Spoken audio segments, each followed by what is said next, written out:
Gracias, Mariano. Sí, por aquí, alguien que tenga una pregunta, no sé si Beatriz estuvo haciendo algunos comentarios. Beatriz. Ah, Mm, muy bien. Hay comentarios de Beatriz. Entonces, a ver qué, a ver, yo creo que los puedo ver, ¿no? A ver. Tengo que ir al chat. Ah, sí, hay muchos comentarios. No estaba mirando el chat, entonces. A ver, conciencia de unidad, un tema vital para deshacer estados de separación. Lo importante son cómo aplicarnos en la realidad. Claro, lo importante aquí es cómo aplicarlos en la realidad, porque desde la conciencia de separación y la identificación con el afuera, a veces se cae en el juzgamiento, ¿no? Es decir, si tal persona está en conciencia de unidad o no está en conciencia de unidad, o está iluminada o no está iluminada, o es buena persona o es mala, o, o si vibra en amor y vibra en miedo.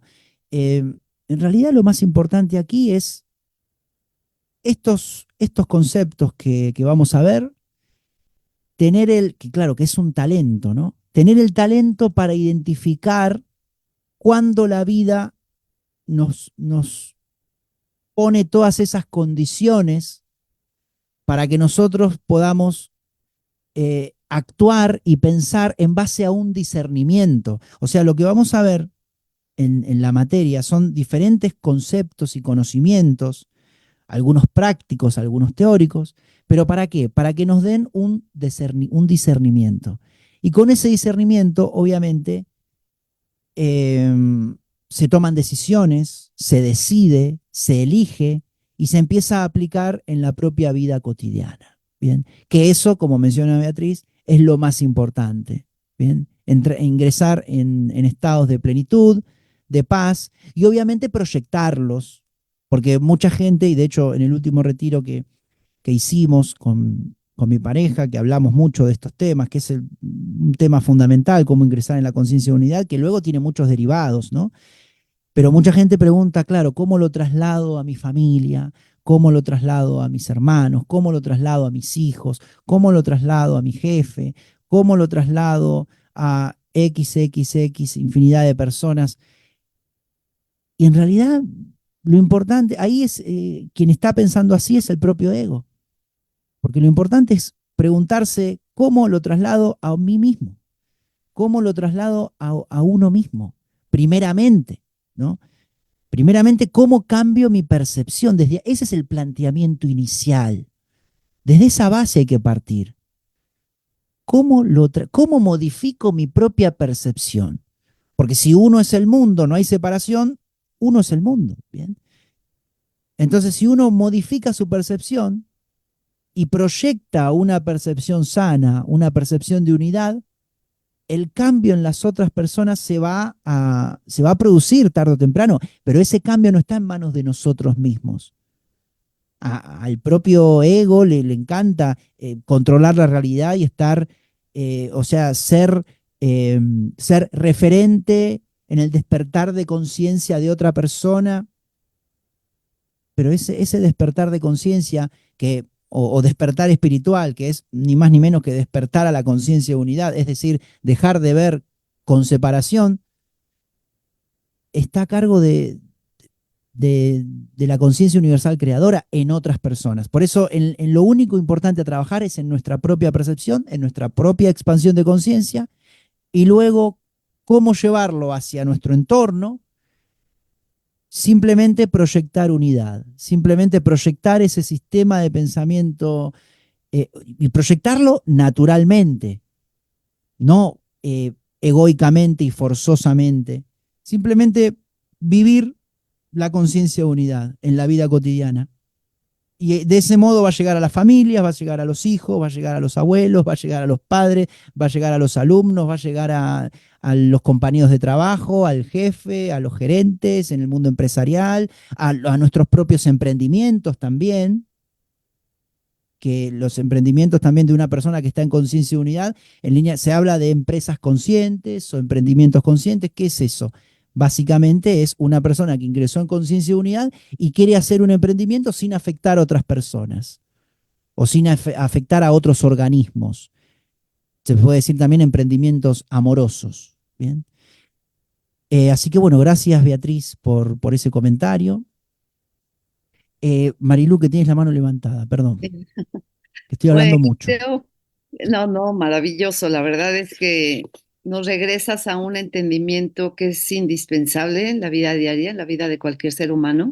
Y si estás de acuerdo conmigo, y me gustaría escucharte, yo pienso a lo largo de estos últimos casi 30 años de, pues, estudiar y estar inmersa en el tema de la conciencia, el tema de la herramienta indispensable y muy poderosa, en este caso considero que es igual, de la autoobservación.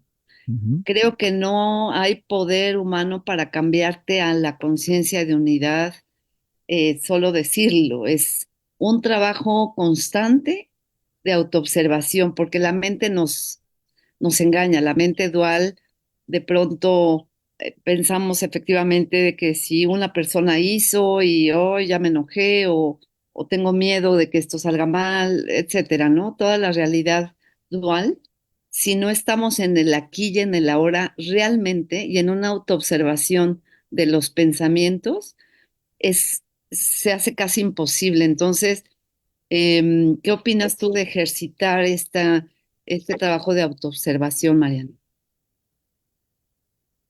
gracias por compartir esta visión y estoy total, pero totalmente de acuerdo. Bien, porque hablé mucho de deshacer nuestro sistema de pensamiento basado en el miedo y ese es el camino para abrirnos a la unidad. Bien, pero ¿cómo se deshace ese sistema de pensamiento basado en el miedo? Con la autoobservación, es decir, observándolo objetivamente desde la conciencia. Bien, entonces la autoobservación es fundamental y aparte tiene mucho que ver con lo que mencionábamos antes, que el ego muchas veces se pierde en observar a otros, en observar a otras personas y criticarlas y juzgarlas y, y decir que hacen cosas buenas y malas y no verse a uno mismo. Entonces, sí, pero no es tan simple. Hay algunas cosas que nos... Porque claro, la otra pregunta o lo que quiero profundizar es qué observar, porque estamos de acuerdo, sí, la autoobservación es fundamental. Observar desde nuestra conciencia, que es lo único que puede observar, porque la mente es automática y no puede observar nada. Quien observa dentro de nosotros es la conciencia. Antes mencionaba que el sufrimiento es el impulsor para ingresar. Bien, pero se complica un poco, o muchas personas me trasladan, alumnos y también quienes concurren a los talleres que brindamos, se complica un poco debido a que no es que uno sufre y enseguida su mente se predispone a ingresar a la unidad. La mente se resiste. ¿Se resiste cómo? Se resiste con mecanismos de defensa que vamos a ver algunos y muchos también en la asignatura y vamos a profundizar en algunos. Que mecanismos de defensa, así es como se conoce el término en la psicología. Es decir, el sistema de pensamiento de miedo, más allá de que sufra y más allá de que se autoobserve, se intenta mantener con vida. Y para mantenerse con vida, emite como manotazos de ahogado, digo yo, ¿no? Como que busca mantenerse a flote, ¿no? ¿Vieron como cuando una persona se está ahogando en el mar, que está ahí con manotazos?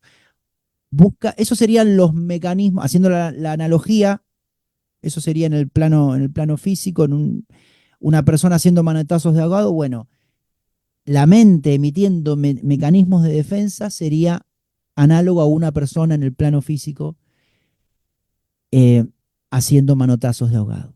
Bien, los mecanismos psíquicos llamados mecanismos de defensa son como manetazos de ahogado, eso es lo que es conveniente observar, a eso iba. Porque decíamos, claro, la autoobservación, fundamental, importante la autoobservación de los pensamientos, claro, como tú mencionabas, Marilú, porque aparte mecanismos de defensa se alojan en esa mente intelectual que está basada de pensamientos, está íntegramente eh, compuesta por pensamientos, y eso es conveniente observar de cómo ese sistema de pensamientos se intenta defender y además observar esos mecanismos de defensa para trascenderlos. Y a medida que se trascienden, la conciencia va despertando. Y una conciencia despierta es una conciencia alineada con la unidad. Bien. Entonces, como para agregar a lo que tú mencionabas, la autoobservación es importante, la autoobservación del sistema de pensamiento de miedo y básicamente, ya para irnos a algo muy puntual, observar esos mecanismos de defensa que incluso se llaman mecanismos de defensa del ego. Hay un libro también muy, muy recomendado de Anna Freud, la hija de Freud, que se llama El yo y los mecanismos de defensa, que eso es lo que puntualmente una persona podría comenzar a observar en su propia mente, como para comenzar a despertar la conciencia y abrirse hacia la conciencia de unidad. Pero bueno,